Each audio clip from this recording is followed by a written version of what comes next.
Hello and welcome to another edition of Through Imperial Eyes. I'm your host, Braydon Leadbetter.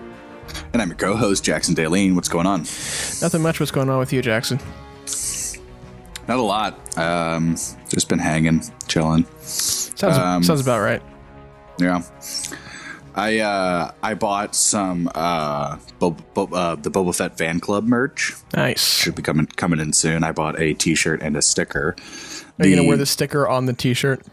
I'm probably gonna put the sticker on my table. I No, have a table you gotta that put I it on the collect stickers t-shirt on. so you're doubling it up. Yeah, so everybody, Just put you gotta both. make sure everybody knows you're part of the Boba Fett fan club. But like, they're two different Boba Fetts. Like each one has to like. It'll be cool. What about you? Anything new Star Wars? Yeah, I haven't really been doing that much. I've been so caught up in trying to freaking finish this MCU stuff. Oh yeah, I'm like almost there. I have like 4 movies left because I've seen all of them by now, but like, yeah. You know, we're just like doing we've never done the full watch through, but also I hope you guys enjoyed our nice little Marvel April Fool's joke. Fresh out of April Fool's. But if you guys did not know, we do have another show on this podcast feed called Imperial Cantina, where we kind of sit down with a guest and talk about Star Wars one movie at a time.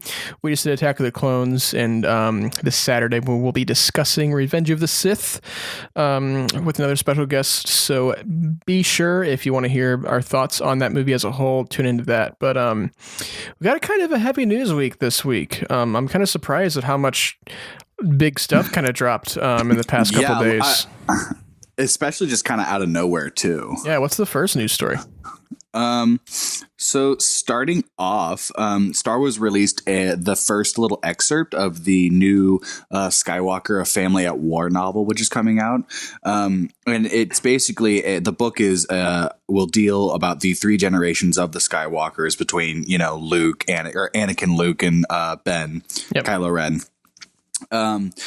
Across all 9 films and whatnot, and it will be released on April 6th. Who was the author's name? I forget her name. It was in the I don't know why I didn't put that in the rundown. Look, it'll release April 6th by Kristen Baver, who's writing it. From the excerpt, it's actually kind of interesting. The little bit is just kind of immediately after Qui-Gon's death in Phantom Menace, but most of the excerpt is kind of Phantom Menace through, I guess she kind of just like really breaks down the stakes of what Phantom Menace was. And kind of like why Qui-Gon is doing what he's doing and why he believes in Anakin so much. Because he talks about how he knows that, he thinks that Anakin and all of his fear and troubles is something that he'll grow out of once he, once he is trained in the ways of the Jedi. And the Jedi see Anakin as this instant troublemaker. Yeah, and just someone who will only bring darkness to the Jedi, which they were correct. But it's really cool how all of Qui-Gon's little quotes and lessons kind of stick in Anakin's head for the rest of his life, and how like he's consistently like, crap, I let Qui-Gon down. I love that. Yeah, it was pretty kind of heartbreaking just to, the turmoil that little 9-year-old Anakin was going through. Yeah. I think that this book will be a very interesting read, especially if it goes from, if we're starting out with Anakin as a 9-year-old boy and going all the way to like even the death of Ben Solo. Oh man, that'll be so cool to read. And especially if we're seeing things from the perspective of the Skywalkers throughout the entire saga. And like the gaps that we haven't seen in between specific stuff. I'm kind of excited to see if it'll talk about like the in-betweens with Luke and Kylo and kind of that transition and whatnot. Yeah, for sure. Well, so we have kind of speculated about whether the Acolyte, the new TV series coming to Disney Plus in a couple of years, if that's going to tie in with the High Republic or not. We don't know quite yet, but Kevin Scott does say that it will not impact or alter the storytelling of the events of the High Republic, which, it doesn't really give us much, but we can kind of assume that I think it's actually been revealed that the Acolyte TV show will take place shortly after the events of the High Republic. So I think it'll kind of bridge the gap between the High Republic and what we know as the Republic in the prequels. So is that transition going to, because the High Republic's what, 1,000 years? How many years is High Republic prior to Phantom Menace? It's like 200 or 300 years. Okay. Well, I butchered that completely. All right, never mind then. Because I was like, there's a lot of time in between. Then, okay, well, 200 years. It was like, you can tell a lot with books and then have the rest be in the show. Okay, the reason they didn't go like the Old Republic, how it's like several thousand years, is because they still wanted Yoda in there. And Yoda can only, Yoda's like 600 in the High Republic or something. That leads me to believe that Yoda might be in the Acolyte, which would be kind of cool, actually. Kevin Scott said this. I think we predated that because we've been working on this for a good number of years now. So what happened was people were getting excited about the High Republic as we were creating it, which is great to see. And there have been a lot of other plans as well. And one of the great things that Star Wars is so good at is taking the things that worked on over here. This thing's been worked on over here, so let's bring it together. So he's basically saying that they've been working on the High Republic since before the Acolyte was even a thing. So I think that's basically why they're saying that, it hasn't altered any of the kind of story, because I think the High Republic's been mapped out for probably 2 or 3 years now. Yeah. Because Project Luminous has been in, development since 2017, I believe. So there's a lot of years and man hours behind the development of the High Republic. So it'd be cool to see where the Acolyte will take what we know from coming out of the High Republic and what it will give us state of the galaxy wise, like where the galaxy is at that point, if the Republic is in like a state of turmoil or if it is, slowly rebuilding. Because this is just speculation, but I'm assuming that at the end of the High Republic, the Republic will kind of be in shambles. Right. So has to readapt. Yeah. Yep. Well, what's the next story? So Sebastian Stan turned down rumors about him playing Luke Skywalker. We'll kind of talk about, he was on Good Morning America where they were asking him about it. And his direct quote to answer the question if he will play Luke Skywalker is, if Mark Hamill calls me personally to tell me that he feels inclined to share the role with me, then I'll believe it. I'm not opposed to Sebastian Stan playing Luke Skywalker. I think it'd be cool to kind of give a fresh face into a character we know. Yeah, I've never been opposed to it, but I've always been kind of weary because Luke Skywalker is such a precious character to so many people. And a lot of people, are very protective over Mark Hamill has to be the one to play Luke Skywalker and nobody else. And I think that we kind of got tested with that with the end of Mando season 2 with that cameo. But I don't think that the way they did Luke in Mando season 2, I think can only work if you show him for like 2 minutes and then he bounces. But I think recasting Luke is kind of weird to me. I could probably learn to love it, but right now in my head, just trying to imagine Sebastian Stan with like the Luke haircut. Yeah. And I don't know. It's just weird to me. I don't think it would work for me. I also think I'm kind of in the same boat with you of that we don't need Luke content right now. No, we had 40 years of Luke content. We have a lot of it already. Yeah, I agree. So any talks of it is strictly just imaginative. We're just, talking about it. And I think people are coming off the hype of Mando season 2. Yeah, they're like, give us more. Yeah, and we're like, whoa, there's a lot of other stories to tell right now. There's a lot of other stories, and it's kind of hard to recapture what you felt at the end of that episode, that season finale, because I think that's what a lot of people want, is they want to be able to feel that for an entire series. And I think it's going to end up just kind of you're not going to feel that surprise and excitement the same way that you did with that finale episode. So yeah, I think the speculation's cool and fun, but as always, please speculate responsibly, because the chances of Sebastian Stan actually being cast as Luke in anything, I think, are very slim. I think if they really wanted to do a Luke Skywalker something, I say make it animated, because Mark Hamill is a voice actor, has originally wanted to be a voice actor before Star Wars, and achieved that after his, many years with working with Star Wars. But you could bring Mark Hamill back just to voice younger self, which is essentially what he did with Mando season 2. Yeah. Was he just, stepped in and pretend to be himself? I'm going to say, give me if we have to have a Luke Skywalker series of some kind, give me like an animated 1-season series, kind of filling in gaps between different portions of the saga. Dude, give me a Luke Skywalker, like, hunts Jedi remnants and deals with like ancient Force things and ancient followings of you give could us do that like story Sith with followings and stuff. With like him and Ochi going around and trying to find the Sith artifacts and stuff. That would be cool. Put it in like the Clone Wars animation. Oh, that'd be awesome. Oh, I really want to see.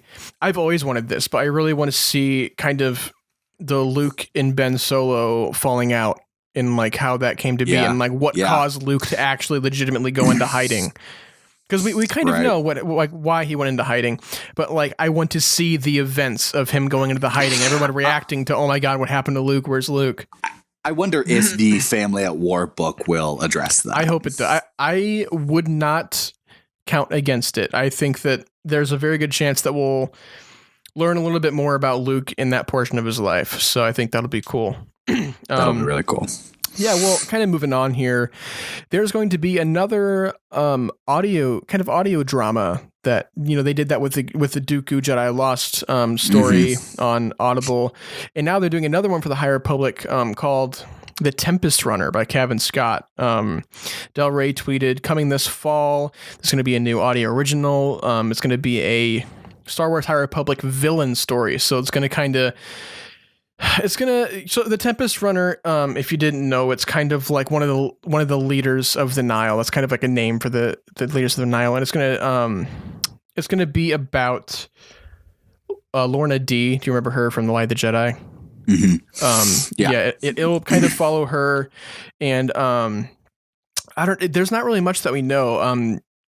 Del Rey said, follow the villainous Lorna D as leader amongst the Nile. She's always looking over her shoulder for threats, either from the Jedi or the Nile themselves. So there might be some, inner conflict in the Nile in this story too. I think this will be cool to see if we'll find any more stuff with Markian Ro's character, if we'll get more kind of what the Nile are planning. And it'll be cool to hear that in like an audio novel. Yeah, it'll be cool to put voices to these characters. Yeah. I for some reason I imagine Lorna D kind of sounding like an Asajj Ventress. Yeah, I pictured her like the Twi'lek character in the Mando season 1 episode, the first Bill Burr one, the Twi'lek. I picture she talks kind of like that, snarls a lot and kind of bites through her words. Yeah. It'll also be cool to have a story solely based around the Nile and, like the inside operations of the Nile. Because that'll be really, because a lot of people aren't, that I've seen online. I try to keep away from other people's negative opinions about Star Wars, but I've seen a lot of people kind of trashing on the Nile and kind of the villains of the High Republic, which I don't think people realize that they're probably planning something really big with the Nile. Yeah, I think so too. I think it's going to do this complete 180 and it's going to change everything about them. Yeah. And, we've kind of both speculated about the downfall of the Starlight Beacon and how the Nile is going to come in and basically destroy everything the Jedi love. And they're, I'm excited to read Rising Storm. I think that's going to be the Empire Strikes Back moment where everything changes. Yeah, everything just goes dark. Yeah, and even like the temp cover of Rising Storm looks awesome. I think that's actually the final cover. I'm not really sure. But yeah, I didn't get the picture in the thing you sent me, but I'll look at it. Oh no, I'm talking about not the Tempest Runner, but the Rising Storm, the sequel to Light of the Jedi. Oh, I got you. Yeah. Where they're all standing guard. Yeah. That I think that's my next most anticipated Star Wars novel is Rising Storm for sure. But what's next? So Lucasfilm released a new Bad Batch trailer and a poster, as well as some information about what the first episode will be like. I'm going to quickly talk about the trailer and the things that I noticed and stuck out to me. It's super cool, by the way. It's made me a lot more excited for the series. But it seemed, I think I have the general idea of what the plot of the season will be, is that they're going to be on Kamino when 66 happens. Yeah. There's this kid who's apparently called Omega, the blonde kid with the piece. I don't know if he's a clone or if he's something else. He looks like a Mandalorian, actually, which gives me reasons, to do I don't know what I was saying. Captain Rex is in the trailer, which is really cool. Fennec Shan's in the trailer. We knew she was going to be in it. Saw Gerrera is in the trailer, which that was the one that I thought was cool. Nice. Every day. I think it'll be cool seeing Fennec work with the Bad Batch, which I think is going to be the reason why she's so cool with Boba Fett. Yeah. Is that she's just kind of used to working with these people. Yeah, she's used to being around clones, yeah. It looks really cool. It looks like it's just gonna beat so much ass. I'm so excited for it. And they say that the first episode is gonna be 70 minutes, which is solid. That's a good little mini movie to start it off. That'll be awesome. My expectations are much higher now that I've seen all of this, and we've got a really cool new poster. I don't want to say I'm getting there with the Clone Wars, but I'm again slowly making my way episode by episode because like every day I've only had time to watch an episode or two, and then because that makes it go by kind of slow. But I'm a lot more excited for this than I was. The visuals are just so great. That new Disney animation that they've got is really just coming through. It almost looks live action. It's so weird. It's like that weird uncanny valley thing. Yeah, I think it's going to be awesome. I'm very excited for it now. Kind of just seeing, I think we all knew from the beginning that it was going to be this kind of A-Team style, TV show. And I think now that we've seen more of a big action trailer, I'm like, cool. Yeah, it'll be cool to see Kamino more. I love Kamino. Absolutely. Yeah. I'm excited to see what also where they'll go, what we'll see just kind of with the Bad Batch. And I wonder if they're going to probably show I see it in the sense of the Bad Batch learning what 66 was. Yeah. And I wonder if it's, the next days of the rise of the Empire and the falling of the Republic is what changed. What were the big things that, that happened. So I think it'll be really cool. Yeah, I'm definitely a lot more excited than I was. But so Erin Kellyman, who played, as we all know, Enfys Nest in Solo, says that she would be totally down to play Enfys Nest again if Lucasfilm was going to make a follow-up to Solo. In an interview, she said, "I would absolutely love to play Enfys Nest again. I think she was such a fun character to play. It was my first movie," which could have fooled me. She was great in Solo. And I had such a great experience on that set, and Disney were incredible. If they said, "Do you want to play her again?" I'd absolutely love to do that again. That'd be amazing. And then she was asked, is it happening? Is there going to be a follow-up? And she says, no, nothing that she knows of. It's kind of sad because, I've kind of been on the make Solo 2 happen train for a while. A lot of people have been talking about it recently, I've noticed. Kind of talking about Maul and Kira's just kind of, there's so their much little to thing do that they with that story. I would be opposed to a Solo 2. Yeah, and give Enfys Nest more of a prominent role there. And we don't even, it doesn't even have to be a Solo movie. We don't even need to see Han Solo. Make Enfys Nest go after Kira and Maul and make it something kind of cool like that. I think that would be fun. Get it a Crimson Dawn special. Do Crimson Dawn movie. Crimson Dawn, a Star Wars story. But if you do make Solo 2, you gotta call it Tuolo. Tuolo. You gotta make the two the S. Soto. Soto? No, okay, hold on. SO-TWO. Oh, good. Oh, yeah. That's it. That is the name of that's the name of our Solo 2 spec script. Ron Howard, you better listen to us. We've got the ideas, man. Come on, Kathleen Kennedy, hit us up. Finally, some of the biggest news of the week. What is it, Jackson? Pumped to talk about this. The Obi-Wan Kenobi show cast list came out. Such a solid all-star cast. Oh my god. Some surprising hits in this. Do you want to read it off and then we can talk about just kind of each one? Sure, I'm just gonna go down the list. Okay. And then we'll talk about it. So obviously we have Ewan and Hayden back. Moses Ingram, who Variety has tweeted that they've heard that Moses Ingram will play a major character in the series, and there's no other details. They just kind of know that she might play a more prominent character. I will add on to this. She posted on Instagram after the day the cast list came out. It was a picture of her, and it was a quote with "I play with lightsabers," which is an Ahsoka quote. Yeah. So the word right now is that she might play a younger Ahsoka.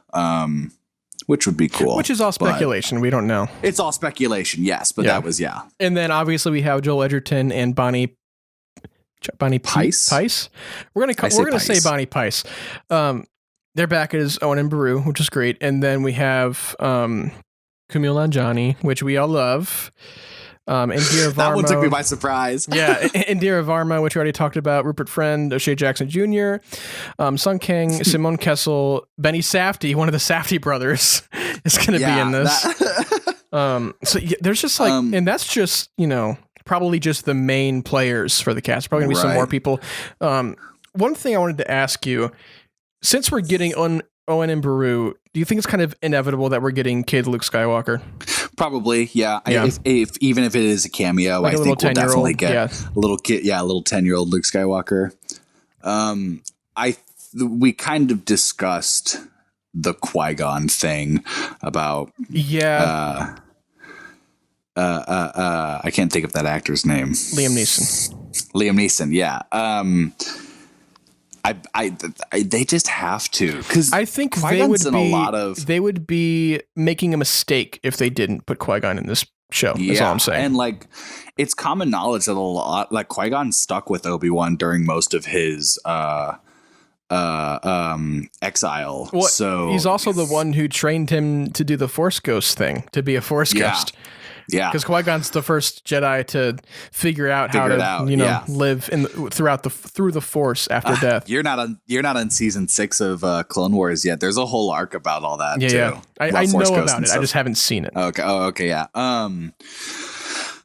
I think for another, we'll talk about the cast that came out, but just another person that I think they're keeping secret on is I think Tim Morrison's going to be in it for sure. I think he's going to be in it because the age he is right now is perfect for where the clones would look like before they start really kind of getting older, which, within the next 5-6 years, that's when the Ghost Crew finds Rex and Wolf and all them. I think if anything, you'd have a really cool time of maybe Obi-Wan meets one of the clones or sees someone, from his past that is moved on with things. Yeah, this has been kind of a point of contention, I want to say, with a lot of the fandom is whether Obi-Wan will actually leave Tatooine or not in his exile. Do you think that we're going to see Obi-Wan leave Tatooine and go on some kind of adventure, or is this going to be completely Tatooine bound and Vader comes to Tatooine to fight him? I think if he leaves, it's going to be not by choice. I almost have this thought that it's going to be about Obi-Wan being captured by the Empire. And the whole show is him getting out of it. So we can because his whole thing is to get back to Tatooine. Yeah, I can see that. I don't know how I'd feel about that though, because it's just so strange, because every time I think of this show, I think of that final battle in A New Hope between Obi-Wan and Vader, and how that moment is supposed to feel like they hadn't seen each other in ages. Yeah. And I don't know if the Empire being in contact with Obi-Wan in any way would take away from that at all. I don't know. It's just something we'll have to sit back and see, because I don't know how they're going to do it. Yeah, there's too many questions that I hurt my brain wondering about it, Yeah, but I kind of expect that I have to trust that they know what they're doing and that they will find a way to make it work. Especially with such an important characters with bringing Hayden back too. Yeah. What are some kind of on this cast list? What are some characters on here or some actors on here on this list that you could see playing a certain role or type of role even? Well, no, I guess he'd be. I was going to say, do you think O'Shea Jackson Jr. will play Saw Gerrera? I wouldn't put that out of the question. I think Saw may be too old at this point because this is about 9 years before. Yeah, and also at Rogue One. At this point, I believe Saw is either with Jyn or he's what I'm saying is Saw still looks like Forrest Whitaker at this point. Yeah. Because we see him in Rogue One. In Rogue One, that beginning of Rogue One takes place like almost right after Revenge of the Sith, and even then, like Rebels too, he looks like Forrest Whitaker. He's just a younger. I wouldn't say Saw. No, see, a lot of these big name characters, I have no idea who they're going to play. What if they're all just like patrons at the cantina? That'd be kind of funny, actually. I wonder. I think Kumail Nanjiani might be a droid, and he's going to be some droid that goes along with Obi-Wan. He's got a really iconic voice, so I could see that. Yeah. A lot of people don't really know who he is, but I think Rupert Friend's going to be good in this. Did you ever see the movie The Death of Stalin? No, I didn't. It's very, very good. It's on Netflix. I recommend it. But Rupert Friend plays Stalin's alcoholic son, and he's hysterical in it. And he's so funny in it. But yeah, so I think Rupert Friend will be a really fun addition. He's a very just boyish and like big just actor and makes these big grand things. So I think putting him in a Star Wars is perfect. You know, just giving him everything he can play with. Yeah. I kind of have this has been said before, but Indira Varma, it would be cool to see her as like an Inquisitor or something, because we've never seen Inquisitors live action. That'd be cool too. Yeah, that would be cool. That's also the other idea is, probably along with it is that Obi-Wan gets visited by Inquisitors. What if they're all Inquisitors? They're just like a team of it, like the Avengers of Inquisitors. It's just a bunch of Inquisitors. How do you think they're going to play Owen and Beru into this show? Like how big or little of a part do you think they're going to play? I don't think it'll be a huge part. I don't think it'll be cameos, like it's a one-off, but I don't think they'll be a huge. There's the Kenobi book by, I think it's John Jackson Miller who wrote it, which it's considered Legends now. It's not canon, but it's essentially what the Kenobi series, I guess, is trying to be. So I wonder if they're going to take some inspiration from that, because I haven't read it, but I know in that the whole plot is Obi-Wan's trying to help Owen and Beru and their like water vapor farmer community essentially stop them from these like new raiders that showed up to Tatooine, and Obi-Wan has to be, the lone samurai Jedi for it. Yeah. I think in this show, there has to be a point in which Luke is in jeopardy somehow, or there's some kind of threat against Tatooine or, Owen and Beru that causes Obi-Wan to go in panic mode because of Luke. Or something like that. There has to be something dire with that whole situation. Because, like, Obi-Wan's life purpose right now is to protect Luke. And if he's going off doing some other adventure, that's kind of defeating the purpose of why he's even on Tatooine. Right. So I think that's just kind of my 2 cents, is that it has to be something to do with someone wanting Luke or something like that. Yeah. What if they are raiders and they capture Luke? See, it can't be something too big with Luke, because this is an age Luke would remember things. Yeah. And he doesn't know really who Ben is too. That is something that like might have potential to harm Luke or something, and he has to go stop it. It's going to be like Owen and Beru get captured and everybody has to make sure they get him back before Luke figures it out. So the whole time they're just like distracting Luke and turning him away from the explosions. Be like, oh, come this way. And Luke's just mindlessly going along. That would be a great Robot Chicken bit. Yeah, right? It's like playing Duck Hunt or something. Poor Michael. Not a thought behind those eyes. Oh, you poor little thing. But yeah, I'm just so excited to see Ewan and Hayden go back at it with the sabers. I agree. And the emotional weight that's going to be behind this fight is going to be unmatched. Yeah. I think, yeah. The moment it airs, everyone's going to talk about it for years to come. I guarantee. I'm going to get emotional, you know? I'm already emotionally preparing to watch it. And I'm so excited. We'll finally be able to get to talk in depth on the Revenge of the Sith duel this Saturday.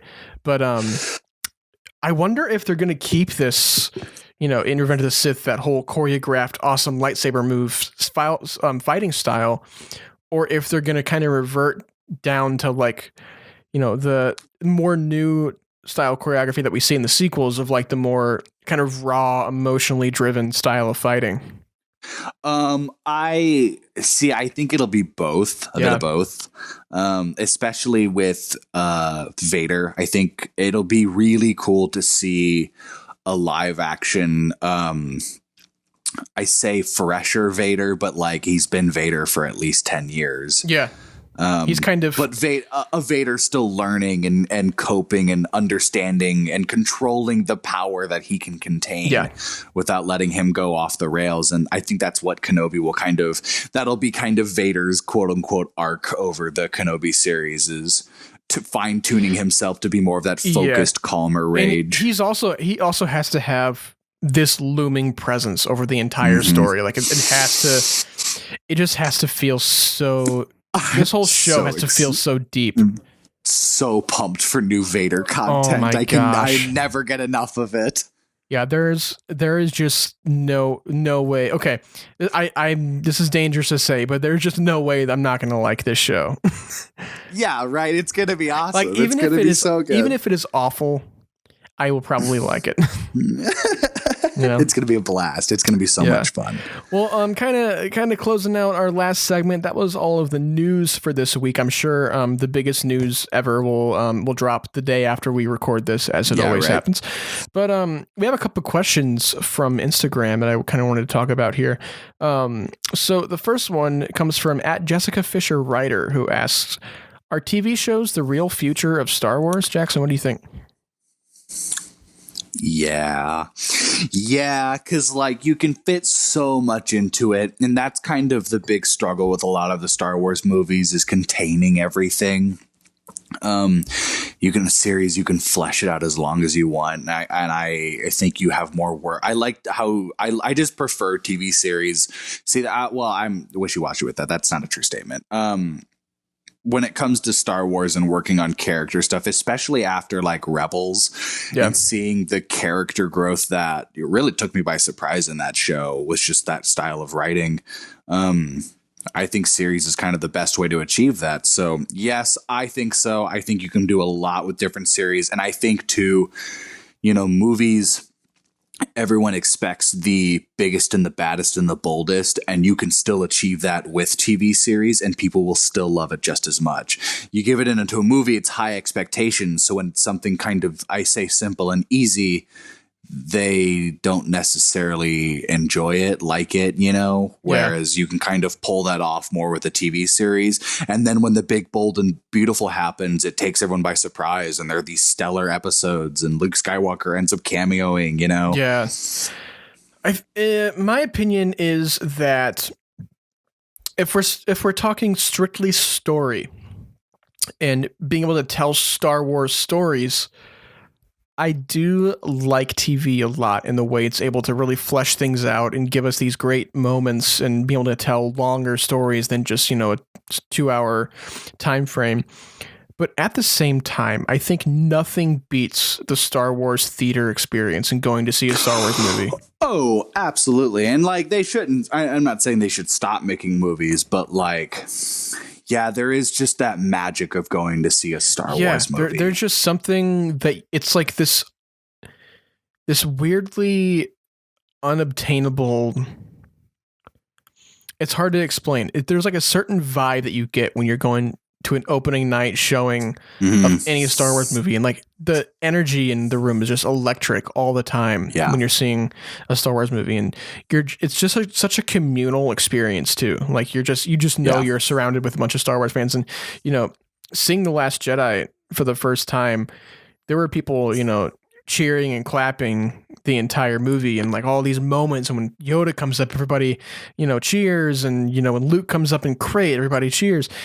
And I just don't think you get that communal experience when you're watching at your house on a TV. I just don't think you get that same experience. But if we're talking story wise, I think I'd rather see, a Kenobi series than a Kenobi movie. Yeah. I agree. Yeah. I absolutely agree. Yeah. I still have my Force Awakens ticket.